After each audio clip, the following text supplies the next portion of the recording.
A minha relação com esse filme tem várias vertentes. Uma primeira é a questão da atividade docente. Como professor de universidade na área da saúde, sempre senti falta desse instrumento didático, dessa possibilidade de contar a história de uma forma ilustrada, não somente com cenas de época, mas também ficcionais, e com a dinâmica da utilização dos recursos de comunicação da época.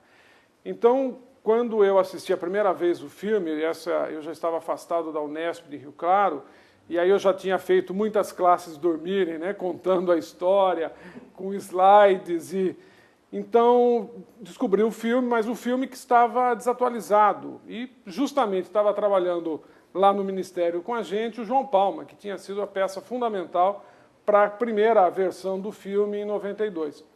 Então a oportunidade de refazer o filme, complementar a história do SUS, e agora utilizando essas novas técnicas de imagem, foi uma satisfação muito grande. Nós fizemos um debate, por exemplo, lá no Ministério da Saúde, onde ficamos sabendo que o filme, mesmo com os problemas de cópias, foi utilizado e tem sido utilizado o antigo em todos os lugares do Brasil para várias finalidades, tanto cursos de profissionais de saúde quanto para conselheiros e para o movimento social que luta por saúde.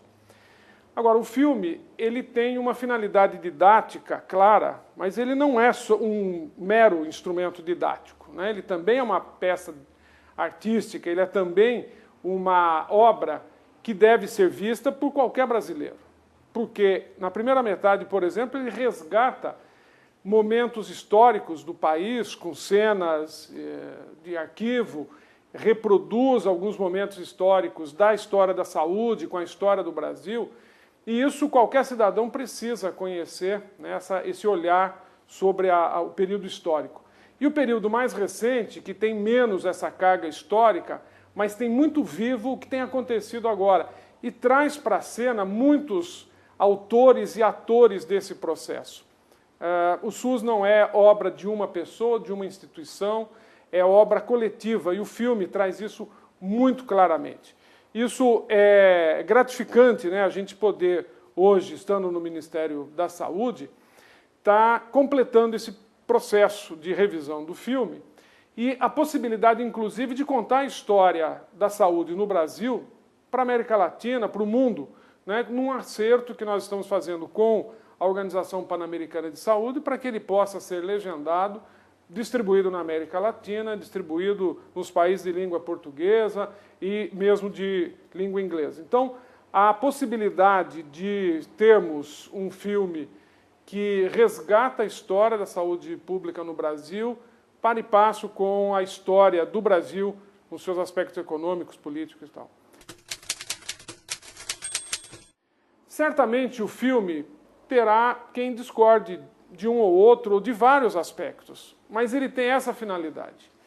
Ele tem o papel de instigar o debate. Ele não traz uma verdade acabada, é um olhar, é uma visão importante, eu diria majoritária, mas ele permitirá, seja nas universidades, seja nos cursos para conselheiros, o debate, trazer a história que outros autores e atores também construíram. E fazer a complementação com outros materiais didáticos. Eu citaria como exemplo o painel de indicadores do SUS, que também produzido lá pelo Departamento de Monitoramento e Avaliação da Gestão do SUS, na Secretaria de Gestão Estratégica e Participativa.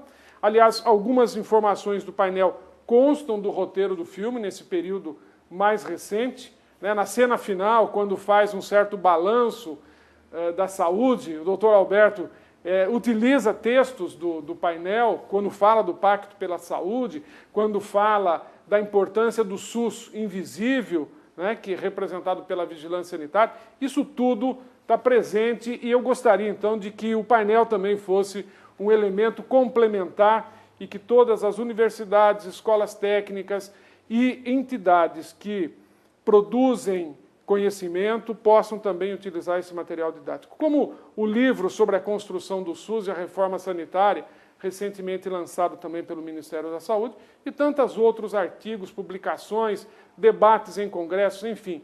Essa história deve ser contemplada, deve ser acrescentada ao debate do filme. Portanto, eu vejo o filme sendo utilizado ao longo de um curso de saúde, né, seja num primeiro momento ele na íntegra, né, na história do século e pouco de história de saúde do Brasil, e depois nos seus capítulos, utilizando então segmento por segmento, fazendo o debate, o confronto com essas outras visões. E também é emocionante ver essa história. Eu, toda vez que vejo o filme, fico com os olhos lacrimejando, porque eu vivi também esse período, né? Seja no período da reforma sanitária, representando o Ministério do Trabalho, estar presente na 8ª conferência, né, na época como secretário no Ministério do Trabalho, na área de Segurança e Medicina do Trabalho, tentando trazer para o âmbito do SUS a questão da saúde do trabalhador, que foi também uma luta coletiva. Depois, antes disso, a implementação das experiências municipais, como aconteceu em Campinas, e o que aconteceu depois como gestor municipal, representando os municípios no Conselho Estadual. Enfim, esses últimos anos da história, a gente está junto ali. E a fala final é uma fala, né, de um personagem do filme, aquela senhora, né, que começou jovem no movimento, como tantos de nós que hoje estamos contemplando esse período, e que ela fala: o SUS está em construção, a gente tem que inventar, a gente tem que avançar. E é exatamente essa a finalidade do filme, permitir que todos aqueles construtores que não tiveram ainda oportunidade de participar, sejam agora incluídos, estão todos chamados a completarmos a história do SUS.